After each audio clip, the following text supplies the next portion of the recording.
Okay,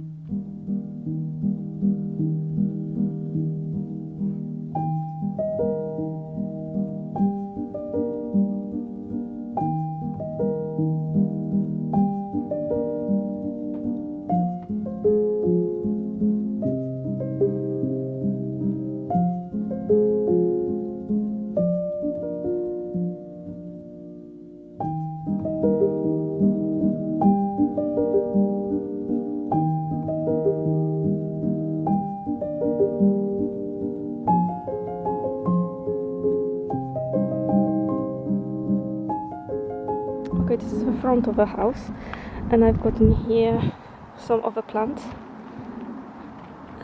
which this one I put in here first year. They're doing really well, they've got lots of sunshine.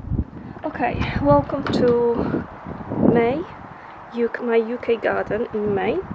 And there's lots of changes, everything starting to have a shape, colour and lovely smell. So I'm gonna start with my new purchases for a garden. I have purchased new flowers, but about this I don't want to bore you to death, so I'm gonna talk about my new purchase of flowers in my next video, separate video. And in this one I'm just gonna give you a quick update what is happening in my garden, how everything is growing, my new additions. So we're gonna start with the roses. They're doing really well. If you haven't trimmed your roses, you should have done that by March, and you should have February probably. If you haven't done it, better do it then not at all, but they are nice condition because I have fed them, and I'm using feed from really good company, which you just use once a year, so there's no excuses. It's really easy. You throw it once a year and it's releasing nutrition to the roses, you know, slowly, which then gives you incredible healthy plant all year round. So it's really easy. We've got in here in my garden lots of roses, hydrangeas, and I'll give you a quick update. We've got in here climbing rose, white one. It smells incredible. It's I've got it, this one is probably 4 years. Looks really nice and healthy, and as you can see in here, it's quite big. Now rhododendron, this one I have purchased last year, and this year it will have flowers, which makes me very happy. It is supposed to have very big pink flowers, but this one looks a bit more red to me, but we'll see, you never know. So it will have lots of flowers, so probably in my June, my UK garden, June 1, I will show you how beautiful this is gonna look. I did have some problems in with some of the plants in my garden, like this one in here. There is supposed to be a garden hydrangea which has frozen, has killed it, so one is gone, which is fine. The rest doing fine. I've got 2 new hydrangeas, and in here I'm gonna think what I should plant. We'll see. I'm gonna organize some hanging baskets, and I ordered some more plants, so make sure you subscribe so you can see the updates. But we're gonna move on. So we've got in here hydrangeas. Those hydrangeas are, I believe, polar bear hydrangeas. There's 4 of them.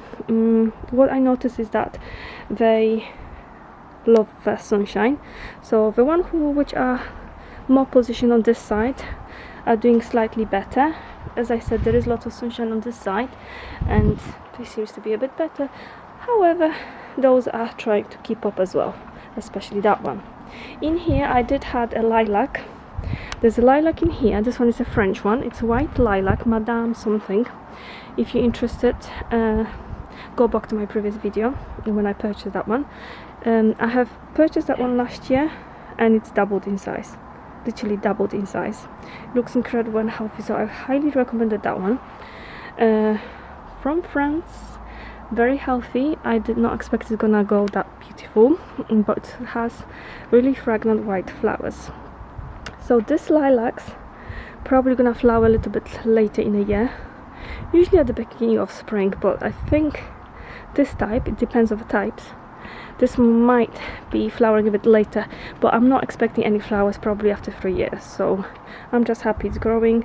If you've got a small garden or medium garden, those are perfect because they're not growing huge trees. way more of like nice size to, you know, size of your fence, which is nice. So we got in here a climbing rose. I did have that rose in a vase in front of the house. Something was eating it constantly, so I have moved it into soil in my back garden, and it's doing much better. So sometimes you do have to experiment with your plants, find the best position, even if you have to change it a few times. Worth it, because this one is feeling more comfortable in here. Now we've got some background flowers in here. They are tiny blue flowers. I wanted a bit of background of big hydrangeas with a big white flowers, so a little tiny blue. They grow really tall, they will look really beautiful on background of green and white. I've got more hydrangeas in my garden. I've got probably 3 types of hydrangeas. I've got limelight hydrangeas.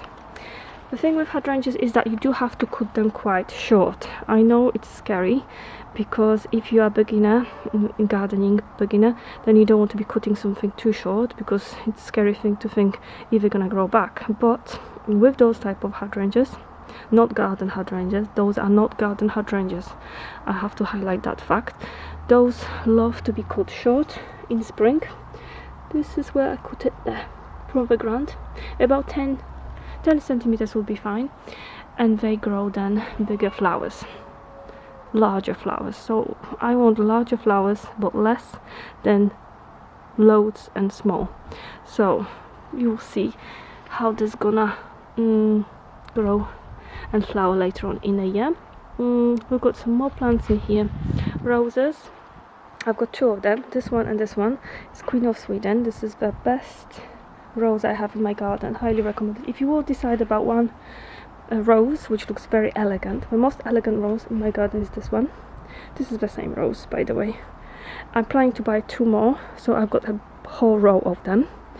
They look nice with lavender, because it needs that blue color with a light pink. It has light pink, elegant flowers with petals going up, very elegant, and it doesn't go down because it's not that heavy, so that's why I really like it. Now my new purchase is this. This is hydrangeas Annabelle Strong. There's 2 in here. One of them is eaten by the snails and one is not. I planted them the same time, around the same time. This one is completely fine, as you can see. This one is not so. It looks like snails picked on that one. As you can see here, lots of holes. Not great. I also have the same one in front of my house in a pot, but it's not doing that great in a pot, so they definitely prefer to be in a garden, in a soil, nice and free. They like the freedom rather than a pot. Another thing is that in here I do the cutting, and can you see in here, guys? So this is the cutting, but I think it will have flower and it's growing really strong. So what I can say is easy to take cuttings from them. So rather than buying lots of them, if you want to have a row of them, just take the cuttings. Really easy. I'll show you. I took the cuttings, more cuttings, and they're doing really well. This is probably the easiest plant to take the cuttings from. Highly recommended. Purchase also a bark. This one is Landscape Bark from Westland. This is the best company, I would say, I use for most of the stuff, and I will be using it. It's good. Bark is useful especially with the plants to keep the moisture. So when you water it, it's keeping moisture, and also you know, you don't need to be cleaning around the plants that often if you've got bark, so it's protecting the plant from other unwanted plants around it. So yeah, so it's really good. I will be using it around roses, and it's also protecting the plant when you've got frost. So it's double protection, keeping moisture and from frost. Very useful. I will show you my garden before, and then I will put some bark in the garden. I will show you after. Okay, this is the vase I've got in front of the house. It's really nice and it's huge. I had last year geranium here and it looked beautiful, but this year I wanted something different, something tropical. So I ordered from Holland 3 canis. They called sometimes canis lilies, and I had one. It turned out okay, but I need more. I need 3, so I ordered 3 anyway, and it's gonna give this tropical look, which is gonna grow really big and long, big leaves, and I think it will look really nice. So something different this year, because I could easily put geranium here, but it would be the same as last year.